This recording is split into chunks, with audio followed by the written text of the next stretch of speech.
ब्रह्मा मुख से शिव की वाणी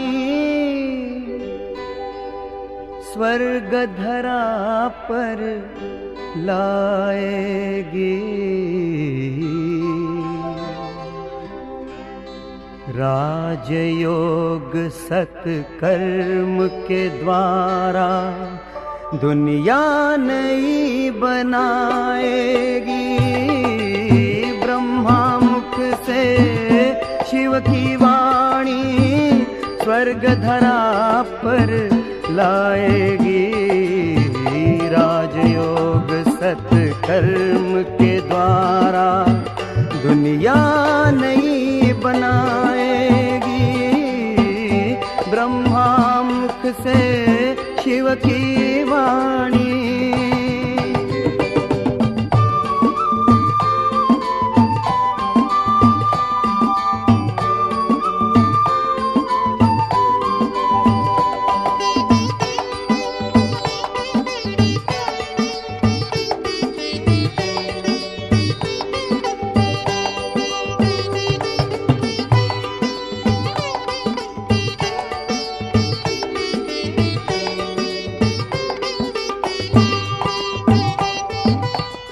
ना दुख ना अशांति होगी, घर घर में सुख शांति होगी।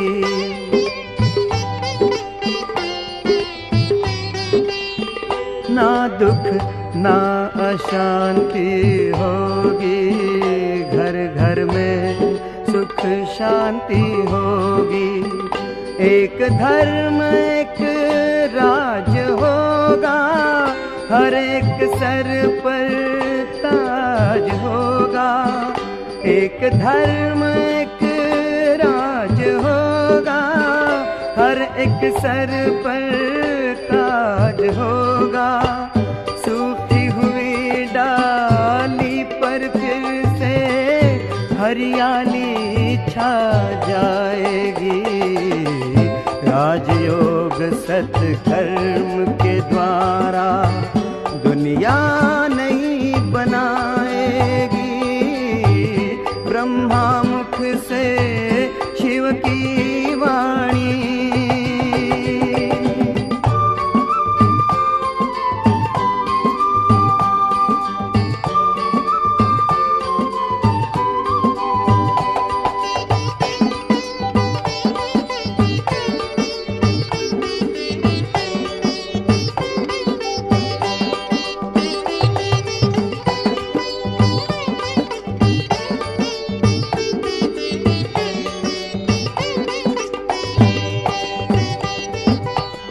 सत्य अहिंसा के पथ पर शिव चलना सिखा रहे हैं।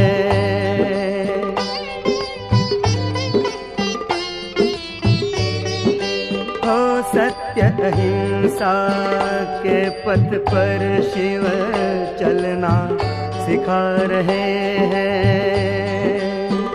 त्याग तपस्या और सेवा करना सिखा रहे हैं। त्याग तपस्या और सेवा करना सिखा रहे हैं। बाबा तेरी दिव्य वाणी सच्चा पथ दर्शाएगी। राजयोग सत्कर्म के द्वारा दुनिया नई बनाएगी। ब्रह्मा मुख से शिव की वाणी स्वर्ग धरा पर लाएगी। राजयोग सत्कर्म के द्वारा दुनिया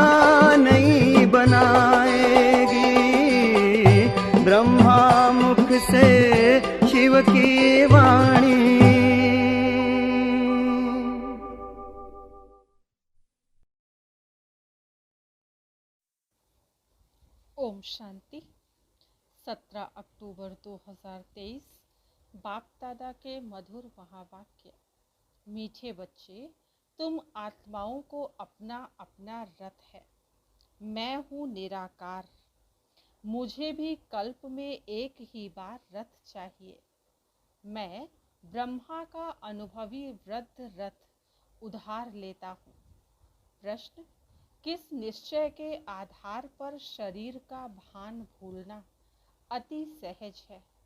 उत्तर: तुम बच्चों ने निश्चय से कहा, बाबा हम आपके बन गए, तो बाप का बनना माना ही शरीर का भान भूलना।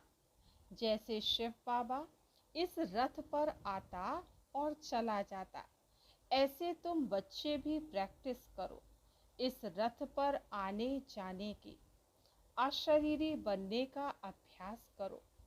इसमें मुश्किल का अनुभव नहीं होना चाहिए। अपने को निराकारी आत्मा समझ बाप को याद करो। गीत। ओम नमो शिवाय। ओम शांति। शिव बाबा बच्चों को इस ब्रह्मा के रथ द्वारा समझाते हैं, क्योंकि बाप बच्चों से ही पूछते हैं, मुझे अपना रथ तो है नहीं, मुझे रथ तो जरूर चाहिए। जैसे तुम हर एक आत्मा को अपना अपना रथ है ना। ब्रह्मा विष्णु शंकर को भी सूक्ष्म शरीर है ना। लक्ष्मी नारायण आदि सभी आत्माओं को शरीर रूपी रथ है जरूर, जिसको अश्व कहा जाता है तो मनुष्य ना। मनुष्यों की ही बात समझाई जाती है, जानवरों की बातें जानवर जाने। यहाँ तो मनुष्य सृष्टि है, तो बाप भी मनुष्यों को बैठ समझाते हैं। मनुष्य में भी जो आत्मा है उनको बैठ समझाते हैं। डायरेक्ट पूछते हैं, तुम हर एक को अपना अपना शरीर है ना। हर एक आत्मा शरीर लेती और छोड़ती है। मनुष्य तो कह देते कि आत्मा 84 लाख जन्म लेती है। यह भूल है, जबकि तुम 84 जन्म लेकर ही बिल्कुल फां हो गए हो, थक गए हो, कितने तंग हो गए हो। तो 84 लाख जन्मों की तो बात ही नहीं। यह है मनुष्यों के गपोड़े। तो बाप समझाते हैं, तुम आत्माओं का भी अपना अपना रथ है। मुझे भी तो रथ चाहिए ना। मैं तुम्हारा बेहद का बाप हूँ। गाते भी हैं पतित पावन ज्ञान का सागर। तुम और कोई को पतित पावन नहीं कहेंगे, लक्ष्मी नारायण आदि को भी नहीं कहेंगे। पतित सृष्टि को पावन बनाने वाला अर्थात पावन सृष्टि स्वर्ग का रचयिता परमपिता परमात्मा बिगर कोई हो नहीं सकता। सुप्रीम फादर वही है। बाप जानते हैं तुम नंबरवार पत्थर बुद्धि से पारस बुद्धि बन रहे हो। बाहर वाले मनुष्य ये नहीं जानते। तो बाप समझाते हैं, मुझे भी रथ तो जरूर चाहिए ना। मुझ पतित पावन को जरूर पतित दुनिया में आना पड़े ना। प्लेग की बीमारी होती है तो डॉक्टर को प्लेगियों के पास आना पड़ेगा। बाप कहते हैं, तुम्हारे में 5 विकारों की बीमारी आधा कल्प की है। मनुष्य तो दुख देने वाले हैं। इन 5 विकारों से तुम बिल्कुल ही पतित बन गए हो। तो बाप समझाते हैं, मुझे पतित दुनिया में ही आना पड़े ना। पतित को ही भ्रष्टाचारी कहा जाता है, पावन को श्रेष्ठाचारी कहेंगे। बरोबर तुम्हारा भारत पावन श्रेष्ठाचारी था। लक्ष्मी नारायण का राज्य था, जिसकी ही महिमा गाते हो सर्वगुण संपन्न। वहाँ सब सुखी थे। यह तो कल की बात है। तो बाप कहते हैं, मैं आऊं तो कैसे आऊं, किसके शरीर में आऊं? पहले तो मुझे प्रजापिता चाहिए। सूक्ष्म वतनवासी को यहाँ कैसे ले आ सकता? वह तो फरिश्ता है ना। उनको पतित दुनिया में ले आऊं, यह तो दोष हो जाए। कहेंगे मैंने क्या गुनाह किया? बाप बड़ी रमणीक बातें समझाते हैं, समझेगा वही जो बाप का बना होगा। घड़ी घड़ी बाप को याद करता रहेगा। बाप कहते हैं मैं आता ही तब हूँ जब धरती पर पाप बढ़ जाता है। कलयुग में मनुष्य कितने पाप करते हैं? तो बाप पूछते हैं बच्चे बताओ, मैं आऊं तो किस तन में आऊं? मुझे शरीर भी जरूर वृद्ध अनुभवी चाहिए। यह जो मैंने रथ लिया है, बरोबर इनके बहुत गुरु किए हुए हैं, शास्त्र आदि पढ़ा हुआ है। यह भी लिखा हुआ है ना कि बहुत पढ़ा हुआ था। अर्जुन की बात नहीं, मुझे कोई अर्जुन व कृष्ण का रथ थोड़ा ही चाहिए। मुझे तो चाहिए ब्रह्मा का रथ, उनको ही प्रजापिता कहेंगे। कृष्ण को तो प्रजापिता नहीं कहेंगे। बाप को तो ब्रह्मा का ही रथ चाहिए, जिससे ब्राह्मणों की प्रजा रचे। ब्राह्मणों का है सर्वोत्तम कुल, विराट रूप दिखाते हैं ना। देवता, क्षत्रिय, वैश्य, शूद्र, बाकी ब्राह्मण कहाँ गए ये किसको भी पता नहीं है। ऊंचते ऊंच है ब्राह्मणों की चोटी। चोटी हो तब ही समझा जाता है कि यह ब्राह्मण है। सच्ची सच्ची चोटी तो तुम्हारी है। तुम राज ऋषि हो, बड़ी चोटी वाले। ऋषि उनको कहा जाता जो पवित्र रहते हैं। तुम हो राजयोगी राज ऋषि, राजाई के लिए तपस्या कर रहे हो। वह मुक्ति के लिए हठयोग की तपस्या करते हैं। तुम जीवन मुक्ति राजाई के लिए राजयोग की तपस्या कर रहे हो। तुम्हारा नाम ही है शिव शक्ति। शिव बाबा तुम्हें इनकारनेट करते हैं, तो तुम फिर से भारत में जन्म लेते हो। जन्म लिया है ना, कोई कोई ने भल जन्म लिया है, परंतु समझते नहीं कि हम शिव बाबा के बने हैं, उनके पास जन्म लिया है। अगर ऐसा समझे तो शरीर का भान बिल्कुल ही निकल जाना चाहिए। जैसे शिव बाबा निराकार इस रथ में है, तुम भी अपने को निराकार आत्मा समझो। बाप कहते बच्चे मुझे याद करो, अब वापस घर चलना है। तुम तो पहले अशरीरी थे, फिर देवी व देवता का शरीर लिया, फिर क्षत्रिय शरीर, फिर वैश्य शरीर, फिर शूद्र शरीर लिया। अभी फिर तुम अशरीरी बनो। तुम मुझ निराकार को ही कहते हो बाबा। अभी हम आपके बने हैं, हमको वापस जाना है। देह को तो ले नहीं चलना है। हे आत्माएं, अब मुझ बाप को और स्वीट होम को याद करो। मनुष्य जब विलायत से लौटते हैं तो कहते हैं चलो अपने स्वीट होम भारत में चले, जहाँ जन्म लिया था वहाँ लौटे। मनुष्य मरते हैं तो जहाँ जन्म लिया था उनको वहाँ ले जाते हैं। समझते हैं भारत की मिट्टी का बना हुआ है तो वह मिट्टी भारत में ही छोड़े। बाप कहते मेरा जन्म भी भारत में है, शिव जयंती भी मनाते हो, मेरे नाम तो ढेर रख दिए हैं। कहते हैं हर हर महादेव, सबके दुख काटने वाला, वह भी मैं ही हूँ, शंकर नहीं है। ब्रह्मा सर्विस पर हाजिर है, और फिर जो स्थापना करते हैं वही विष्णु के दो रूप से पालना करेंगे। मुझे प्रजापिता ब्रह्मा जरूर चाहिए। आदिदेव का बरोबर मंदिर भी है। आदिदेव किसका बच्चा है? कोई बताए, उनका बाप कौन था? आदिदेव प्रजापिता ब्रह्मा है, उनका बाप है शिव। यह जगत पिता जगदम्बा का यादगार मंदिर है। इस आदिदेव ब्रह्मा के रथ में बाप ने बैठ ज्ञान सुनाया है। कोठरी में सब बच्चे बैठे हैं, सभी का मंदिर तो नहीं बनाएंगे।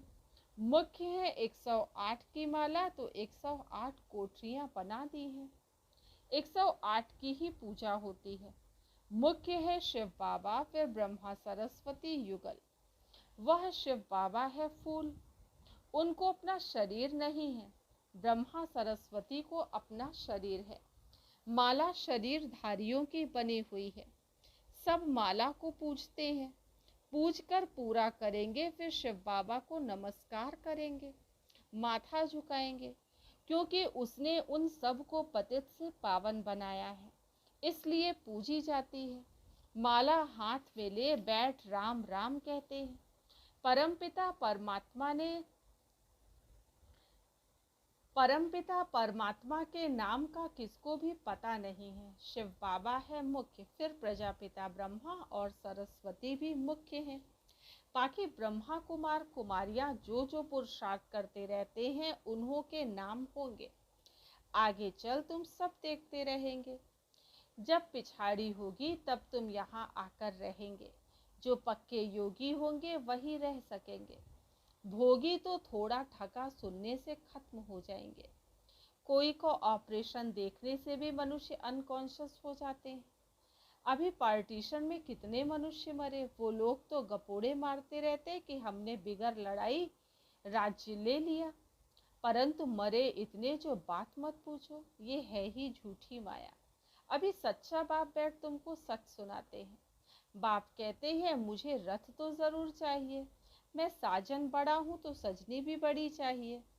सरस्वती है ब्रह्मा मुख वंशावली, वह कोई ब्रह्मा की युगल नहीं है, ब्रह्मा की बेटी है। उनको फिर जगत अम्बा क्यों कहते हैं? क्योंकि यह मेल है ना, तो माताओं की संभाल के लिए उनको रखा है। मुख ब्रह्मा मुख वंशावली, सरस्वती तो ब्रह्मा की बेटी हो गई। मम्मा तो जवान है, ब्रह्मा तो बूढ़ा है। सरस्वती जवान, ब्रह्मा की स्त्री शोभती भी नहीं, हाफ पार्टनर कहला ना सके। अभी तुम समझ गए हो तो बाप कहते हैं मुझे इस ब्रह्मा का शरीर लोन लेना पड़ता है। उधार पर तो बहुत लेते हैं। ब्राह्मण को खिलाते हैं तो वह आत्मा आकर ब्राह्मण के शरीर का आधार लेगी। आत्मा वह शरीर छोड़कर आती है क्या? नहीं। यह तो बच्चों को समझाया गया है कि ड्रामा में साक्षात्कार की रस्म रिवाज पहले से नूंद है। यहाँ भी बुलाते हैं, ऐसे नहीं कि आत्मा शरीर छोड़कर आएगी। नहीं, यह ड्रामा में नूंद है। बाप के लिए तो यह रथ नंदी गढ़ है। नहीं तो शिव के मंदिर में बैल क्यों दिखाते? सूक्ष्म वतन में शंकर के पास बैल कहाँ से आया? वहां तो है ही ब्रह्मा विष्णु शंकर, और वह युगल दिखाते, प्रवृत्ति मार्ग दिखाते हैं। बाकी वहां जानवर कहाँ से आया? मनुष्यों की बुद्धि कुछ भी काम नहीं करती, जो आता सो कहते रहते, जिससे waste of time waste of energy होती है। तुम कहते हो हम सो पावन देवता थे, फिर पुनर्जन्म लेते लेते हम पतित पुजारी बने हैं। आपे ही पूज्य आपे ही पुजारी। पूज्य और पुजारी कोई भगवान नहीं बनता, उनको थोड़े ही 84 जन्म लेने पड़ते हैं। माया मनुष्यों को बिल्कुल पत्थर बुद्धि बना देती है। हम सो का अर्थ यह नहीं है कि हम आत्मा सो परमात्मा है, नहीं। हम सो ब्राह्मण सो देवता बनेंगे, पुनर्जन्म लेते आएंगे। कितनी अच्छी समझानी है। बाप कहते मैंने जिसमें प्रवेश किया है, इनके बहुत गुरु किए हुए हैं, शास्त्र पढ़े हैं, जन्म भी पूरे 84 लिए हुए। यह नहीं जानता, हम तुमको इनके सहित बताता हूँ। ब्रह्मा को भी बतलाता हूँ, सदैव भी तो सवारी नहीं कर सकता हूँ। ब्रह्मा मुख वंशावली ब्राह्मणों को बतलाता हूँ, मुझे रथ भी चाहिए ना। तुम बच्चे याद करते हो और मैं आ जाता हूँ। मुझे तो सर्विस करनी है, तो श्री श्री शिव बाबा की मत से भारत पावन बनता है। नरकवासियों को श्री श्री का टाइटल देना रॉन्ग है। आगे श्री नाम नहीं था, अभी तो सबको श्री अर्थात श्रेष्ठ बना दिया है। श्री श्री तो है शिव बाबा, फिर सूक्ष्म वतनवासी ब्रह्मा विष्णु शंकर, फिर लक्ष्मी नारायण। यह समझने की बातें हैं। नॉलेज बड़ी मजे की है, परंतु कोई कोई पढ़ते पढ़ते रफू चक्कर हो जाते हैं, माया हाथ छुड़ा देती है। दुकान भी नंबरवार है। बड़ी दुकान में ज़रूर अच्छे सेल्समैन होंगे, छोटे छोटे में कम होंगे। तो बड़ी दुकान पर जाना चाहिए जहाँ महारथी हूँ। माताओं को तो टाइम बहुत रहता है, पुरुषों को धंधा आदि करना है तो बिजी रहते हैं। माताएं तो फ्री हैं, खाना पकाया बस। अब वह तुम पर फिर बंधन डालते हैं। सुनते हैं ब्रह्मा कुमारियों के पास जाने से विष बंद हो जाएगा तो रोकते हैं। शिव बाबा ऐसी तिरकनी फिसलने वाली चीज है जो घड़ी घड़ी भूल जाती है। बाप बिल्कुल सहज रास्ता बताते हैं कि मुझे याद करो तो तुम्हारे पाप भी कट जाएंगे और तुम मेरे पास भी आ जाएंगे। याद नहीं करेंगे तो पाप भी नहीं कटेंगे और साथ में भी नहीं ले जाऊंगा, फिर सजा भी खानी पड़ेगी। भक्ति मार्ग में छाछ पीते आए, मक्खन तो तुमने सतयुग त्रेता में खाकर पूरा कर दिया, बाकी पीछे छाछ रह जाती। छाछ भी पहले अच्छी मिलती, फिर पानी मिलता है। सतयुग त्रेता में घी दूध की नदी बहती है, अभी तो घी कितना महंगा हो गया है। अच्छा, माता पिता बाप दादा का मीठे मीठे सिकीलधे बच्चों प्रति याद प्यार और गुड मॉर्निंग। रूहानी बाप की रूहानी बच्चों को नमस्ते। हम रूहानी बच्चों की रूहानी बाप दादा को याद प्यार, गुड मॉर्निंग और नमस्ते। आज की मुरली से धारणा के लिए मुख्य सार। फर्स्ट पॉइंट, राज ऋषि बन तपस्या करनी है। पूजनीय माला में आने के लिए बाप समान सर्विस करनी है, पक्का योगी बनना है। सेकंड पॉइंट, नॉलेज बड़ी मजे की है, इसलिए रमणीकता से पढ़ना है, मूंझना नहीं है। आज का वरदान, वैरायटी अनुभूतियों द्वारा सदा उमंग उत्साह से भरपूर रहने वाले विघ्न जीत भव। वैरायटी अनुभूतियों द्वारा सदा उमंग उत्साह से भरपूर रहने वाले विघ्न जीत भव। रोज अमृत वेले सारे दिन के लिए वैरायटी उमंग उत्साह की पॉइंट्स बुद्धि में इमर्ज करो। हर दिन की मुरली से उमंग उत्साह की पॉइंट्स नोट करो, वह वैरायटी पॉइंट्स उमंग उत्साह बढ़ाएंगी। मनुष्य आत्मा का नेचर ही है, वैरायटी पसंद आती है, इसलिए चाहे ज्ञान की पॉइंट्स मनन करो या रूह रिहान करो, वैरायटी रूप से जीरो बन अपने हीरो पार्ट की स्मृति में रहो तो उमंग उत्साह से भरपूर रहेंगे और सब विघ्न सहज ही समाप्त हो जाएंगे। अपनी अवस्था को ऐसा शांत बना लो जो क्रोध का भूत दूर से ही भाग जाए। अपनी अवस्था को ऐसा शांत चित्त बना लो जो क्रोध का भूत दूर से ही भाग जाए।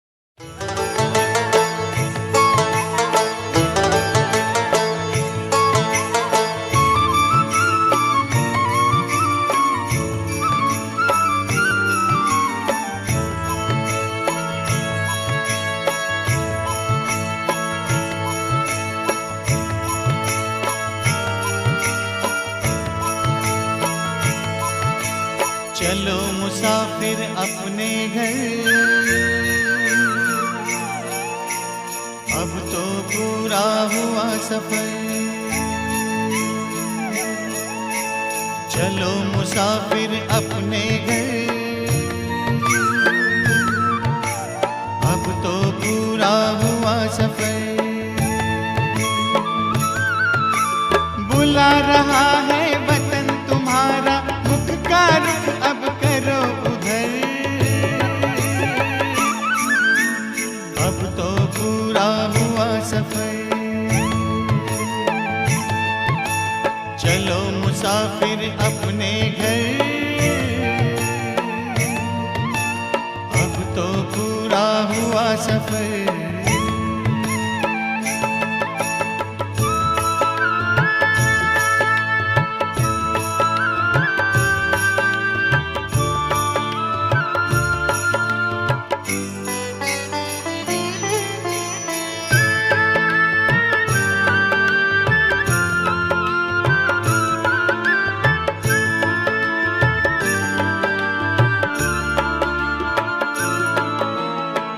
वो कितने प्यारे थे, सुख के भरे नजारे थे। धरती अंबर चांद सितारे सारे हुए हमारे थे। कब आएंगे दिन फिर कर, याद आते हैं रह रह कर।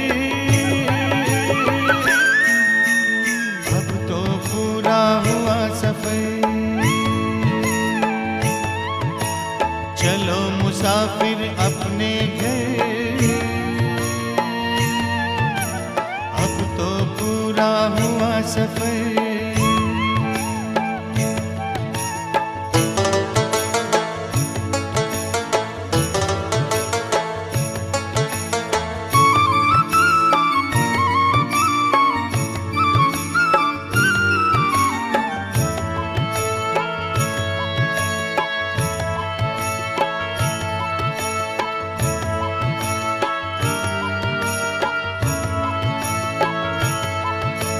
कल तक जो भी था अपना, आज हुआ सारा सपना।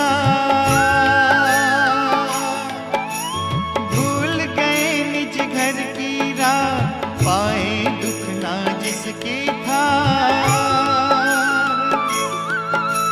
पग पग पर खाए ठोकर, चूर हो गए हो थक कर। अब तो पूरा हुआ सफर। चलो मुसाफिर अपने घर, अब तो पूरा हुआ सफर।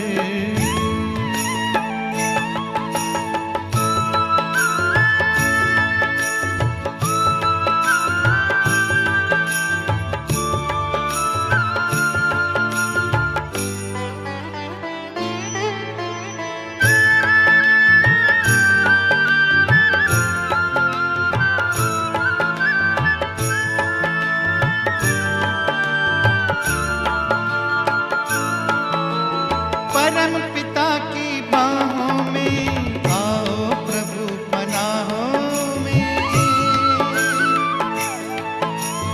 राजयोग की राहों में, शीतल शीतल छाओं में।